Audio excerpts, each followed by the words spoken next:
Vegapunk afirmou no capítulo 1071 que a origem de todas as frutas vem dos desejos humanos. Isso é uma coisa muito épica do mangá de One Piece, porque fazia muito tempo que a gente queria saber sobre o que estava conectado com a origem das Akuma no Mis. O que estava realmente conectado para que as Akuma no Mis fossem realmente criadas no universo de One Piece, né? Essas frutas que carregam poderes tão extravagantes, mas ao mesmo tempo tão inacreditáveis, ao ponto de ser até mesmo algo surreal neste universo. Mas a gente tem ali uma certa similaridade em todas as frutas, na forma como o mar, a mãe natureza, colocou como impedimento as pessoas que comeram esse fruto de nadar. Parece como se fosse uma espécie de castigo, como se fosse realmente uma punição sobre aqueles que comeram esse fruto. Se você quer essa habilidade, em troca, você precisa me dar o desejo que você tem de nadar.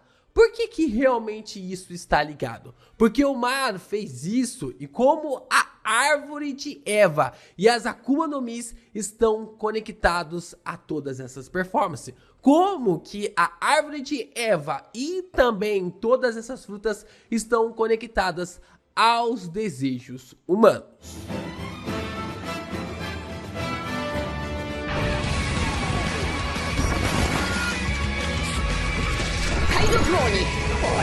Ô, Geeks, aqui é o LP e vocês estão no canal do Geek Brasil. Fiquem ligados porque esse vídeo contém spoilers do mangá de One Piece. Sim, pessoal, vamos aqui discutir um pouco mais sobre as origens da Akuma no Mi, né, das Akuma no Mis. Também vamos falar um pouco sobre a árvore Eva, a árvore Adão e como que essas árvores estão conectadas ali às Akuma no Mis. E também a forma como Imu-sama controla o mar e como isso pode ser quebrado. Se você está curioso sobre essas discussões, sobre esses pontos, já deixa seu like, se inscreve aqui no canal, ajuda a gente a continuar crescendo cada vez mais. Agora a gente já bateu 1000 inscrições, a gente já tá seguindo, né? 1000 não, né? 100 mil inscrições.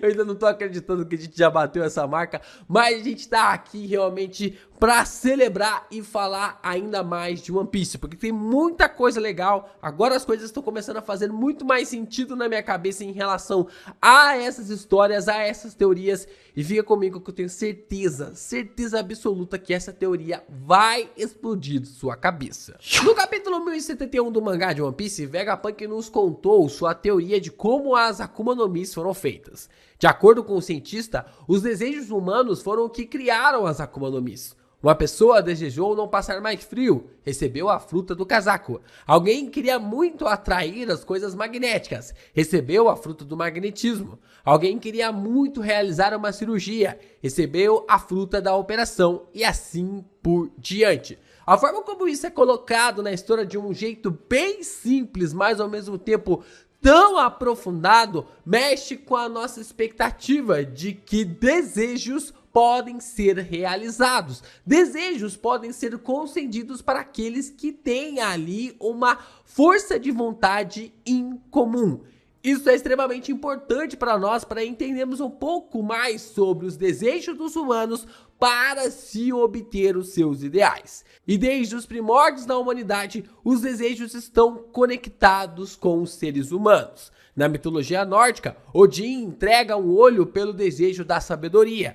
Na mitologia grega, Pandora joga todas as desgraças no mundo com o desejo de abrir a caixa, deixando apenas a esperança. Então, ao longo dos anos, ao longo dos tempos, a humanidade foi criando histórias, foi sendo executadas ideias ali através de mitologias para que isso fosse colocado, para que fosse representado os desejos da humanidade, de como os seres humanos têm essa capacidade, essa sagacidade de ter ali os desejos e ao mesmo tempo de poder realmente executar esses desejos, para poder realmente colocar isso como um ponto de vista, né? Colocar isso ali como uma ideia, como um idealismo, para poder literalmente executá-los.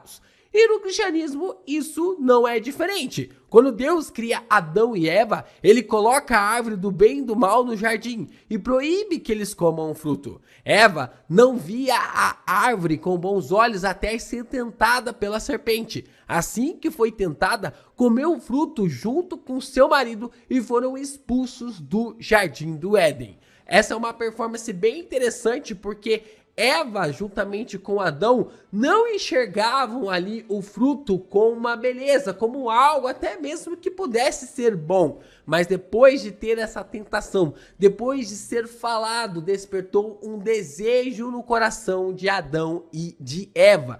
Primeiro em Eva, depois acabou passando esse desejo para Adão. Eles desejaram comer essa fruta e depois eles comeram e foram punidos. Isso é bem simbólico com o que rola em One Piece hoje. Os desejos para comerem o fruto expulsaram as pessoas de um ambiente na Terra. O mais interessante é que temos algo referenciando a Adão e Eva no mundo de One Piece, que são as árvores de Adão e Eva. Vamos começar então com Adão. Seu Goroace nos leva até o capítulo 136, que representa a apresentação de Dalton, sendo realmente essa colocação da primeira Akuma no Mi do tipo Zoan na história. Interessante pensar que Dalton significa aldeia do vale e indica uma pessoa que sempre se mostra muito curiosa e criativa. Características essas de Adão que foram apresentadas nos primeiros capítulos da Bíblia. Para ele, nenhum obstáculo é grande demais, pois sabe que com algum esforço ele sempre consegue resolver tudo. Ou seja, é o simbolismo perfeito da árvore de Adão em One Piece, pois nessa árvore possui a madeira mais resistente do mangá. Madeira essa tão resistente que o Oro Jackson de Roger e o Sunny do Luffy são feitos dela. A madeira de Adão realmente pode aguentar tiros de canhão com extrema facilidade. Então a gente consegue perceber aqui que existem muitas conexões relacionadas a Adão e a forma resistente como isso é colocado na trama. E como é apontado para um ser que pode ser colocado como uma divindade em One Piece. O mais interessante é quando pensamos a própria palavra Adão significa aquele que veio da Terra Vermelha. Isso é uma clara referência à Red Line. A árvore de Adão provavelmente foi destruída porque podia dar o controle sobre a Red Line. Isso talvez foi a forma como encontraram para que Joy Boy não pudesse mais controlar este local, o que acabou levando literalmente à Guerra do Século Perdido e como essa árvore acabou sendo apagada da história da humanidade. Então, nós temos o Goroace de Eva, que nos leva até o capítulo 12, quando Luffy está preso na jaula e Nami surge com a chave para libertá-lo. Assim como Eva comeu o fruto proibido, Shoushou, plantado na frente da sua loja, também come a chave para que Luffy continue preso. A passagem mostra que quando Adão e Eva comeram o fruto, eles foram expulsos do Éden e anjos ficaram na porta impedindo que retornassem para lá. Shoushou comeu a chave, impedindo que Luffy fosse livre, mesmo ele se libertando no final do capítulo. A gente percebe essa construção acontecendo durante todo o capítulo, essa performance e esse paralelismo que vai acontecendo durante todo o mangá de One Piece. Da forma como a Nami e o Zoro estavam lutando logo no começo para libertar o Luffy, para que o personagem pudesse ser livre ali das amarras. E a gente percebe que Shoushou, sendo a representação de Eva, impede essa libertação, impede com que o deus da libertação, a pessoa realmente que é o Nika, o Luffy, possa estar ligado diretamente a esse momento livre. A gente consegue vivenciar que se Shoushou está ligado a Eva, nós podemos também fazer o Goroace dele. E o interessante é que isso nos leva até o capítulo 44, onde pela primeira vez vemos o símbolo de Sun God Nika. Na apresentação de Patty, quando o cozinheiro está andando pelos corredores de Baratie, vemos a imagem de Nika, aquele que é o deus da libertação. Patty até mesmo fala que os clientes devem ser tratados como deuses. E a forma realmente que depois ele aparece com o simbolismo de Nika referencia completamente esse ponto. Então, Adão Eva, Patty e Jojo estão conectados e apontam para o Luffy, o deus da libertação Nika, aquele que esmagará a cabeça da serpente em One Piece. Mas, se a árvore de Adão está destruída, como já foi falado, né, já foi comentado, né, então até mesmo a sua madeira está espalhada pelo mundo de One Piece, criando barcos realmente lendários, como o Oro Jackson de Roger e também ali do Sunny, que é dos Mugiwaras, onde se localiza então a árvore de Eva na história. Ali no mangá, onde que está essa árvore? Ela se encontra na Ilha dos Tritões. O local consegue ter oxigênio e ao mesmo tempo, graças ao sol refletido em sua madeira, luz por causa que suas raízes chegam tão fundo na Red Line. Mas, por mais que sabemos a localização da raiz da árvore de Eva, não sabemos onde o seu topo vai parar. Ou pelo menos não até agora.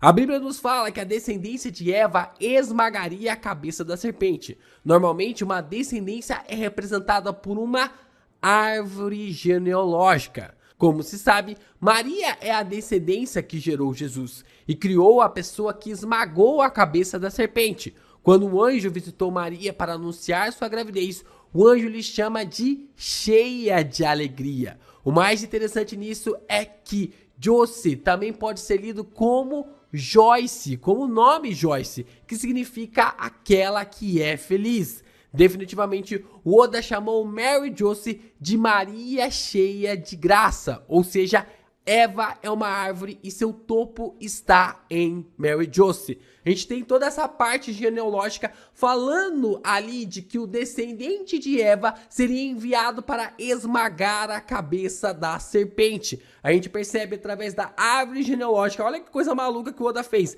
Na árvore genealógica, Eva chegando até Maria, a ligação realmente de Eva com Maria para mostrar esse lugar realmente santo no mangá de One Piece. Esse lugar realmente diferenciado na história de One Piece. Mas por algum motivo em One Piece, a serpente chegou ao posto de divindade na história e fez com que todos os Akumados não pudessem nadar.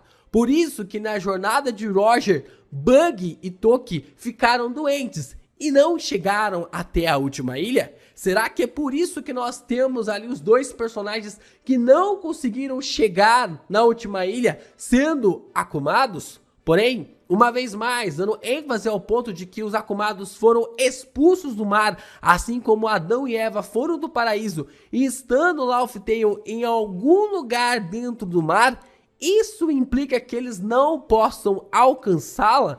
Essa é uma forma realmente de explicar como todos que chegaram ali em Laugh Tale não tinham Akuma no Mi.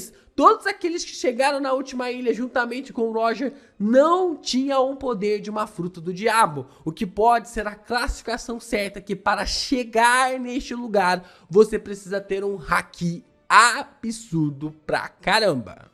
Então, quando a gente começa a entender um pouco mais essa percepção da forma como Imu-sama está conectado ali a essas diretrizes sobre o mar, a gente se pergunta sobre o que aconteceu com essa árvore. Como que o topo de uma das maiores árvores do mundo está escondida, está ocultada? Se a árvore de Adão era aquela que geria a Red Line, né, que iria realmente coordenar como a Red Line poderia proporcionar, Eva talvez fosse uma grande ramificação de uma das suas raízes, já que na própria Bíblia fala que Eva saiu de uma das costelas de Adão, de uma das ramificações de Adão. Então, a árvore de Eva é aquela que quando os humanos desejam algo, gera Akuma no Mi. A fala de Vegapunk é pertinente sobre o desejo dos humanos gerarem frutos em Eva. Isso começou a dar um grande desenvolvimento para a humanidade.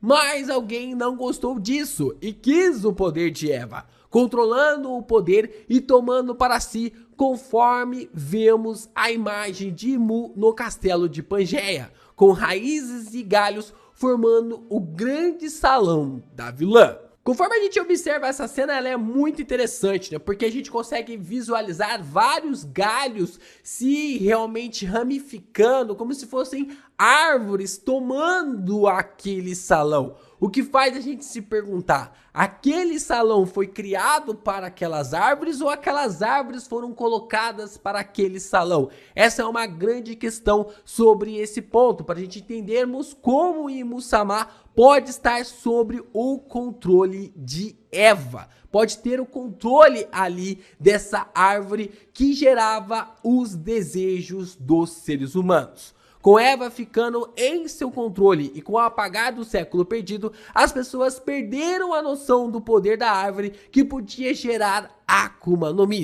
Isso levou o verdadeiro poder da árvore ao esquecimento, impedindo com que os seres humanos ficassem sem aquilo que moveu a humanidade por todo esse tempo: o desejo. O desejo de todos que pudessem comer, o desejo que a luz possa chegar a todos os povos, o desejo que todas as pessoas conheçam o mundo, o desejo que todas as pessoas sejam tratadas como iguais. Imu desejou que o verdadeiro poder do desejo desaparecesse do mundo de One Piece. É como essa entidade estivesse realmente conectado a apagar ali a capacidade das pessoas de desejar algo, de fazer com que os seus desejos se manifestassem literalmente no mundo de One Piece. Então, isso impediria com que todos pudessem ter um poder de acabar ali qualquer revolta ou coisa do tipo que Imu-sama fizesse contra eles. E a gente pode observar isso ainda mais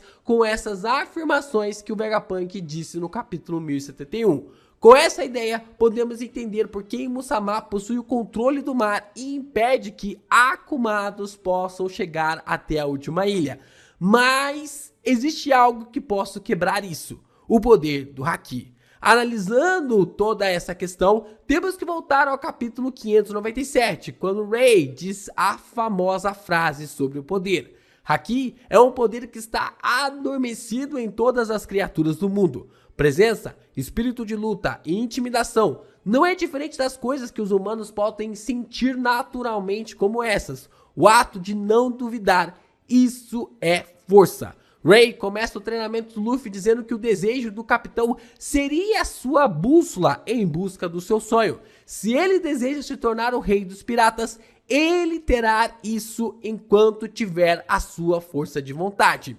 E falando em desejos, nós ainda temos duas coisas interessantes nesse capítulo. A capa com Roger e Barba Branca, que tinha ali os desejos mais incríveis, um dos desejos mais fortes do mangá de One Piece, que um era se tornar o rei dos piratas e o outro queria criar uma grande família. Homens esses que são um dos maiores usuários de Haki no mundo de One Piece, mostrando que conseguiram conquistar isso por causa dos seus poderes. E outra coisa interessante é que no capítulo abre com o Zoro desejando ser aprendiz de Mihawk. Alguém que deseja tanto ser o rei dos espadachins, desejando aprender com aquele que está sentado no trono atualmente. Essa é uma performance interessante pra caramba, pra gente vivenciar aqui como a força dos desejos está ligado diretamente a essa capacidade de ter ou não ter um poder, de você ter ou não ter uma ambição, e a forma como você deseja isso, isso se manifesta em poder, isso se manifesta em força, isso se manifesta como uma vontade. E olha só, a coisa mais interessante vem agora. O que realmente marca esse capítulo é uma fala do Rei sobre os desejos através do Haki, por causa realmente de uma fala dele anterior à sua explicação sobre o poder. Agora nós somos únicos nessa ilha. Olhe para essa natureza magnífica. Dizem que há muito tempo havia uma nação aqui, mas as pessoas morreram em uma batalha pela sobrevivência contra a mãe natureza, que encheu esse ambiente com defesas naturais. Logo depois, Ray fala que para vencer o ambiente criado pela Mãe Natureza / Imu-sama, é necessário ter um haki que subjuga o poder dela, desviando ali através do haki da observação, utilizando o haki do armamento para atacar e defender, e o haki do conquistador, que é o suprassumo de possuir ambição a algo. Então, essa é uma performance extremamente interessante para mostrarmos para nós que desde o capítulo 597 o Oda já estava reforçando a luta contra a Mãe Natureza, a luta sobre essa figura que controla o mundo de One Piece, não pelo poder, não pelo dinheiro, mas em todas as esferas, em todos os lugares Imu-sama está controlando. E o Ray está dizendo ali para o Luffy que ele quiser vencer Imu-sama, ele vai ter que ter o controle supremo sobre os 3 hakis, sobre todas essas colorações relacionadas a esse poder. Ah, meus amigos, e tudo fica ainda mais lindo quando a gente chega na saga de Wano com a fala do Kaido. Ser o rei dos piratas está mais ligado à sua força com haki do que com sua Akuma no Mi, porque somente aqueles que desenvolvem esse poder podem chegar até lá. Se o haki de Imu-sama é o que impede de Akumados de nadar, o que o Luffy precisa fazer é ter um haki mais forte que o dela. E isso se encaixa perfeitamente no que vimos no capítulo 1063, quando Law é transformado em uma mulher através do poder da Akuma no Mi do Dock Ki, e ele consegue quebrar esse poder da fruta através do seu haki. Ray diz que o poder do haki pode ser imbuído em coisas também. Se o haki de Imu-sama foi colocado em toda a água do mundo, isso provavelmente seja a forma dela de rejeitar todos os usuários de Akuma no Mi.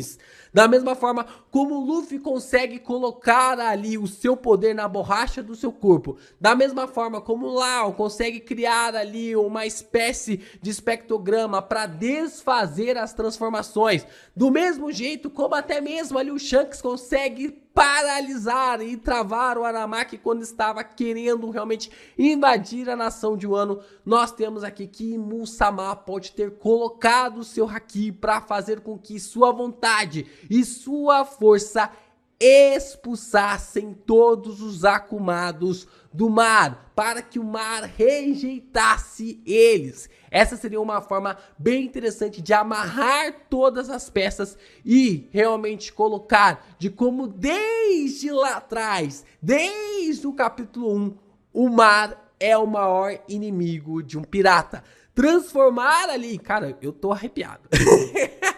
Transformar o mar em uma figura de um inimigo para que o Luffy consiga vencê-lo em seu final é o idealismo concreto, como ele pode até mesmo subjugar todas as esferas. Como a gente já falou aqui, Sanji subjugaria os céus, o próprio Zoro subjugaria ali a terra, indo até os confins do inferno, e Luffy subjugaria todo o mar, fazendo com que essa perspectiva realmente prevalecesse no personagem. A questão agora não é como Luffy vai chegar em Laugh Tale, mas sim como ele vai quebrar esse comando de Imu-sama para impedir que Akumados cheguem na última ilha.